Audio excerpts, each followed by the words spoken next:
India Legal presents Courts Roundup.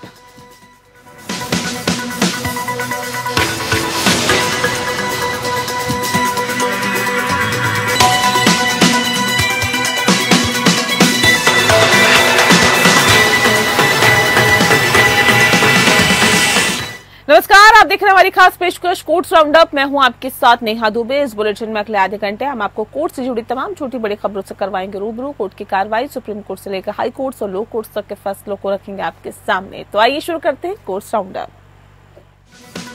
India Legal presents Courts Roundup.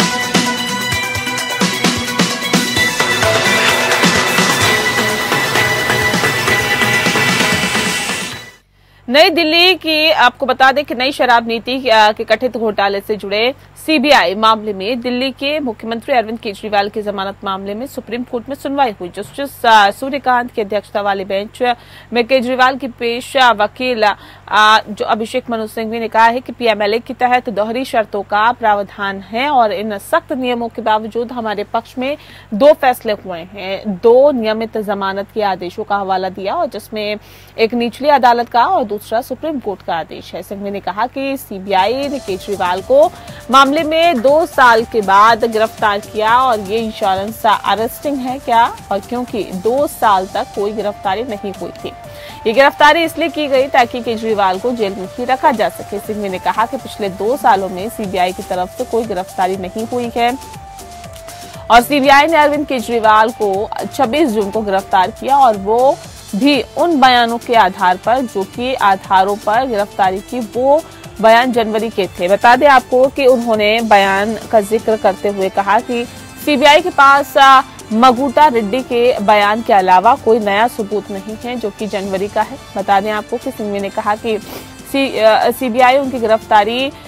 CBI उनके द्वारा गिरफ्तारी केवल एक आधार पर हुई कि अरविंद केजरीवाल पूछताछ में सहयोग नहीं कर रहे थे। बिना किसी आधार के अचानक किसी को गिरफ्तार नहीं किया जा सकता।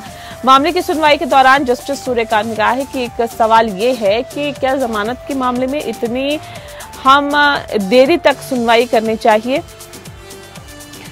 क्या आम लोगों को भी इतना समय मिलता है। सिंघवी ने कहा कि निचली अदालत का कहना है कि गिरफ्तारी का समय थोड़ा अजीब है। वो ट्रिपल टेस्ट पूरी तरह से संतुष्ट है और ये एक विडंबना है कि अब सिर्फ एक को छोड़कर इस मामले के सहआरोपी सिसोदिया, कविता, बुच्ची बाबू, विजय नायर सभी को जमानत मिल गई है। उन्होंने कहा कि कोर्ट उन्हें जमानत के लिए अब ट्रायल कोर्ट को वापस नहीं भेज सकते क्योंकि ऐसा करना सिर्फ मामले में देरी करने की कवायद होगी। हालांकि सिंघवी ने इस दलील का विरोध करते हुए कहा कि मुझे अपनी दलील पूरी करने दी जाए।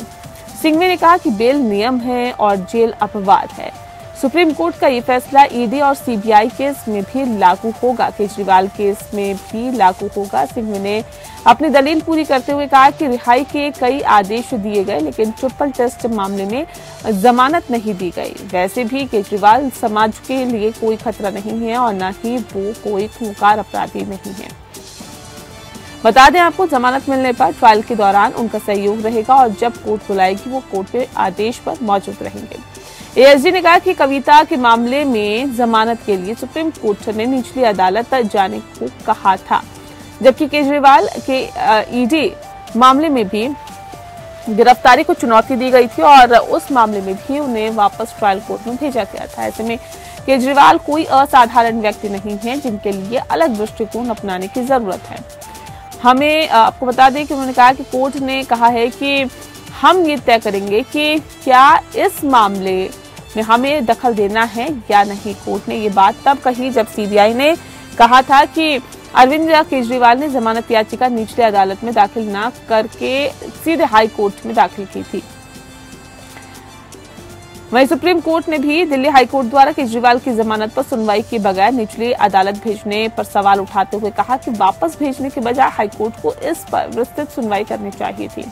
जस्टिस सूर्यकांत ने पूछा कि हाईकोर्ट इस पर फैसला ले सकता है क्योंकि वह जीवन और स्वतंत्र के मामलों पर निर्णय ले सकता है। एएसजी ने कहा कि जहां तक गिरफ्तारी का सवाल है, गिरफ्तारी भी जांच का हिस्सा है, क्योंकि एजेंसी को अगर जांच करने का अधिकार है तो उसे गिरफ्तारी का भी अधिकार है। एएसजी ने कोर्ट को सीबीआई की उस अर्जी को पढ़कर बताया जिसमें निचली अदालत से केजरीवाल की गिरफ्तारी की मांग की गई थी।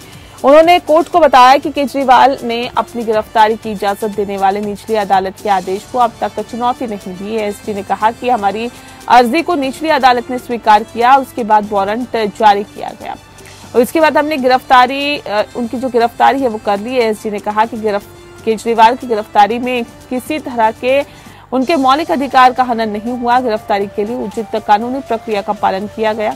ईडी केस में केजरीवाल हिरासत में थे तो कोर्ट की इजाजत लेकर सीबीआई केस में उनकी गिरफ्तारी की गई।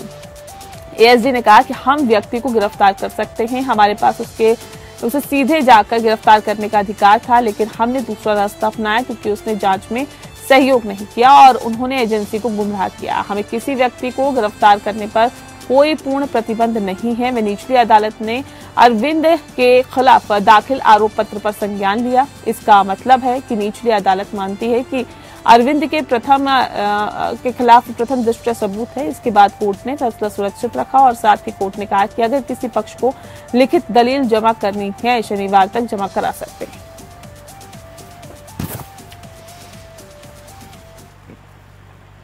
लगभग 4 घंटे हुई है एट लेंथ मेरिट पे, दोनों केसेस पे, अरेस्ट पे भी और बेल पे भी जिस तरीके की आर्गुमेंट हुई है, जिस तरीके से अभिषेक मनु सिंघवी जी ने बहुत डिटेल में अपनी आर्गुमेंट के दौरान ये कहा कि किस तरीके से 41A का वायलेशन हुआ है। सीबीआई ने पूरी तरीके से ये अरेस्ट इलीगल प्रूव करने के लिए उनकी आर्गुमेंट, लाइन ऑफ आर्गुमेंट थी। और दूसरी तरफ से एराजू जी की आर्गुमेंट सिर्फ ये थी कि ये क्योंकि सेशन में इनको जाना चाहिए था, डायरेक्ट हाई कोर्ट चले गए हैं। इसकी भी हमने काउंटर में ये आर्गुमेंट दी है कि हाई कोर्ट के अंदर और सेशन के अंदर लीगली हमारे पास पावर थी, हम लोगों ने हाई कोर्ट चूज किया। हम लोगों को उम्मीद है कि जिस तरीके की आर्गुमेंट हुई है, ऑर्डर रिजर्व हो गया है। मोस्ट लाइकली कमिंग वीक के अंदर अरविंद केजरीवाल जी को रिलीफ मिलेगा और अरविंद केजरीवाल जी बाहर होंगे। वहीं मेघालय राज्य ने हाल ही में सुप्रीम कोर्ट को सूचित किया है कि उसने बलात्कार पीड़ितों पर 2 फिंगर टेस्ट को प्रतिबंधित करने के न्यायालय के पहले के आदेशों और निर्देशों के अनुपालन में परिपत्र जारी किया है। जस्टिस जेबी पारदीवाला, जस्टिस संजय करोल की खंडपीठ मेघालय हाईकोर्ट से उत्पन्न आपराधिक अपील पर सुनवाई कर रही थी, जो बलात्कार के अपराध और पॉक्सो एक्ट के तहत आरोपी के दोषी व्यक्ति द्वारा दायर की गई। इससे पहले जस्टिस सीटी रवि कुमार और जस्टिस राजेश बिंदल की पीठ ने चौंकाने वाली घटना पर निराशा व्यक्त की है, जिसमें मामले में बलात्कार पीड़िता पर 2 फिंगर टेस्ट लागू किया गया। सुनवाई के दौरान राज्य के एडवोकेट जनरल अमित कुमार ने झारखंड राज्य बनाम शैलेंद्र कुमार राय केस में सुप्रीम कोर्ट के निर्णय के अनुरूप राज्य द्वारा जारी हाल ही के सर्कुलर से न्यायालय को अवगत कराया है। बता दें कि जिसमें न्यायालय ने 2022 में बलात्कार के मामले में 2 फिंगर टेस्ट पर प्रतिबंध को दोहराया था और चेतावनी दी थी कि इस तरह के टेस्ट करने वाले व्यक्तियों को कदाचार का दोषी माना जाएगा। 27 जून के सर्कुलर के अनुसार मेघालय राज्य के सभी सरकारी डॉक्टर्स और मेडिकल डॉक्टर्स द्वारा 2 फिंगर टेस्ट को तत्काल बंद करने का निर्देश जारी किया। इसमें आगे कहा गया कि टेस्ट करते हुए पाए जाने वाले किसी भी डॉक्टर को कदाचार का दोषी माना जाएगा और मेघालय अनुशासन और अपील नियम 2019 के अनुसार सख्त अनुशासनात्मक कार्रवाई शुरू की जाएगी। इसमें निलंबन, मामूली या बड़ी सजा लगाना और उचित समझी जाने वाली अन्य कानूनी कार्रवाई शामिल हो सकती है। राज्य सरकार ने सभी सरकारी मेडिकल कर्मियों को स्वास्थ्य एवं परिवार कल्याण मंत्रालय भारत सरकार द्वारा जारी यौन शोषण के और यौन हिंसा के पीड़ितों के लिए मेडिकल कानूनी देखभाल के लिए दिशा निर्देश और प्रोटोकॉल 2014 से परिचित होने और उनका अनुपालन करने का निर्देश दिया।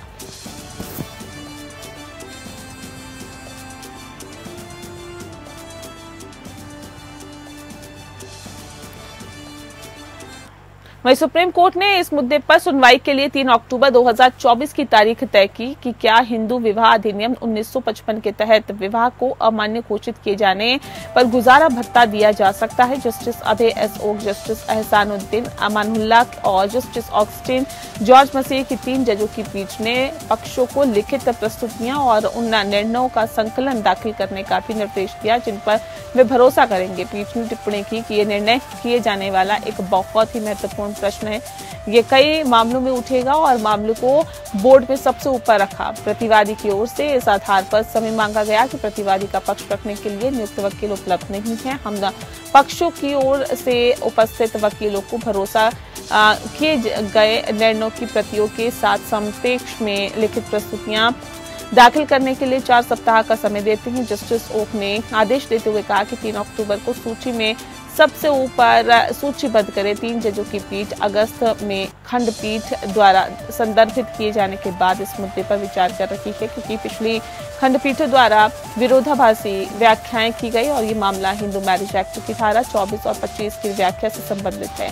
धारा 24 वैवाहिक मामले के लंबित रहने के दौरान अंतरिम भरण पोषण का प्रावधान करती है, जबकि धारा 25 स्थायी गुजारा भत्ता और भरण पोषण से संबंधित है। सवाल यह है कि क्या इन प्रावधानों को तब लागू किया जा सकता है जब हिंदू मैरिज एक्ट की धारा 11 के तहत विवाह को शून्य घोषित किया जाता है।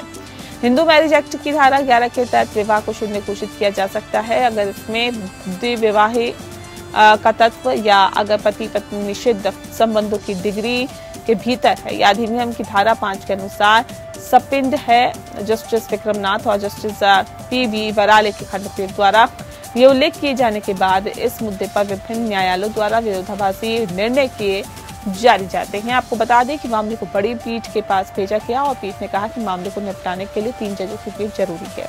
कलकत्ता उच्च न्यायालय ने केंद्रीय जांच ब्यूरो को आरजीकर मेडिकल कॉलेज बलात्कार और हत्या पीड़िता की तस्वीरों वाले घृणित सोशल मीडिया पोस्ट की जांच करने को कहा है। न्यायालय पीड़िता से संबंधित सोशल मीडिया पर चल रही कुछ घिनौनी पोस्ट को चिन्हित करने वाली याचिका पर सुनवाई कर रहा था। याचिकाकर्ता के वकील द्वारा प्रस्तुत सोशल मीडिया पोस्ट को देखने के बाद मुख्य न्यायाधीश टी.एस. शिवगनम और न्यायमूर्ति एच. भट्टाचार्य की पीठ ने सीबीआई को नोटिस जारी किया और कहा कि क्योंकि सीबीआई ने जांच अपने हाथ में ले ली है और इसीलिए जांच उन्हें करनी चाहिए कि क्या कुछ किया जा सकता है। पीड़िता की तस्वीर के साथ बहुत ही भद्दी टिप्पणियां लिखी गई। हम अधिवक्ता से प्रतियां देने के लिए कहेंगे, सीबीआई जांच करे। हम मामले को अन्य याचिकाओं के साथ सूचीबद्ध करेंगे। 18 सितंबर को हम सुनवाई करेंगे। न्यायालय ने शुरू में ही कहा कि बलात्कार और हत्या की घटना से संबंधित सभी मामलों पर 18 सितंबर को सुनवाई होगी, क्योंकि शीर्ष न्यायालय इस मुद्दे पर स्वप्रेरणा से मामले की सुनवाई कर रहा है। अदालत ने पूछा कि हमने 20 अगस्त के अपने आदेश में अपील की है। ऐसे कई लोग हैं जो यूट्यूब पर वीडियो पोस्ट करते हैं। राज्य इसे कैसे नियंत्रित करेगा? क्या कोई तंत्र है? याचिकाकर्ता के वकील ने तर्क दिया कि अदालत के आदेशों के बावजूद स्थानीय पुलिस ऐसी पोस्ट को रोकने में पर्याप्त कदम नहीं उठा रही है। वकील ने कहा कि लोग घृणित टिप्पणियां कर रहे हैं। अगर इस पर लगाम नहीं लगाई गई तो ये राज्य के सामाजिक ताने बाने को प्रभावित करेगा। उन्होंने आगे तर्क दिया कि इन ऑनलाइन पोस्ट का इस्तेमाल एक विशिष्ट समुदाय को लक्षित करने के लिए किया जा रहा है, जिससे घृणास्पद सामग्री से होने वाले नुकसान में वृद्धि हो रही है। इस बात को ध्यान में रखते हुए न्यायालय ने सीबीआई को मामले की जांच करने और अगली सुनवाई की तारीख पर एक रिपोर्ट प्रस्तुत करने को कहा है।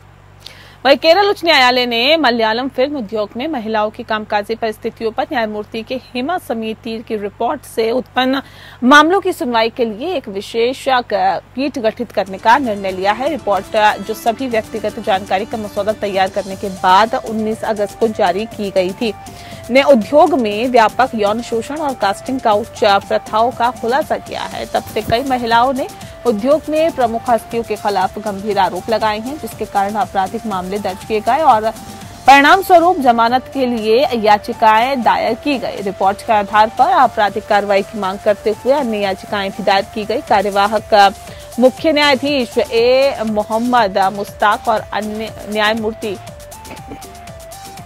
एस. मनु की खंडपीठ ने खुली अदालत में पुष्टि की कि ऐसे सभी मामलों की सुनवाई के लिए एक विशेष पीठ का गठन किया गया है, जिसकी अध्यक्षता एक महिला न्यायाधीश करेंगी। बता दें आपको कि फिल्म उद्योग में महिलाओं के सामने आने वाले मुद्दों को अध्ययन करने के लिए विमेन इन सिनेमा कलेक्टिव की एक याचिका के बाद 2017 में केरल सरकार द्वारा न्यायमूर्ति के हेमा समिति की स्थापना की गई थी और जबकि रिपोर्ट 2019 में राज्य सरकार को सौंपी गई थी। इस साल की शुरुआत में ही राज्य सूचना आयोग ने गवाहों की गोपनीयता की रक्षा के लिए व्यक्तिगत जानकारी के संशोधन के बाद रिपोर्ट तक पहुंच के लिए कुछ पक्षों, ज्यादातर पत्रकारों के अनुरोध को अनुमति दी थी। उच्च न्यायालय एक न्यायाधीश के आदेश के खिलाफ फिल्म निर्माता तजिमोन पारियल द्वारा दायर अपील पर विचार कर रहा था, जिसने सूचना आयोग के इस फैसले को बरकरार रखा था। डिवीजन बेंच ने मौखिक रूप से कहा कि मामला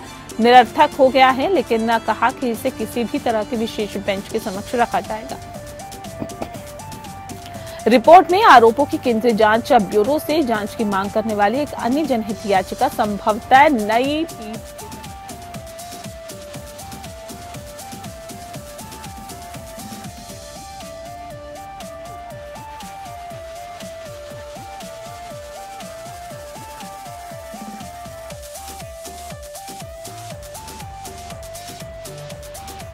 पंजाब हरियाणा हाईकोर्ट ने कहा है कि वैवाहिक कलह से संबंधित मामलों में निस्तारीकरण रिपोर्ट से निपटने के लिए न्यायालयों को सहानुभूतिपूर्ण दृष्टिकोण अपनाना चाहिए, खासकर तब जब शिकायतकर्ता स्वयं उन्हें स्वीकार करता है।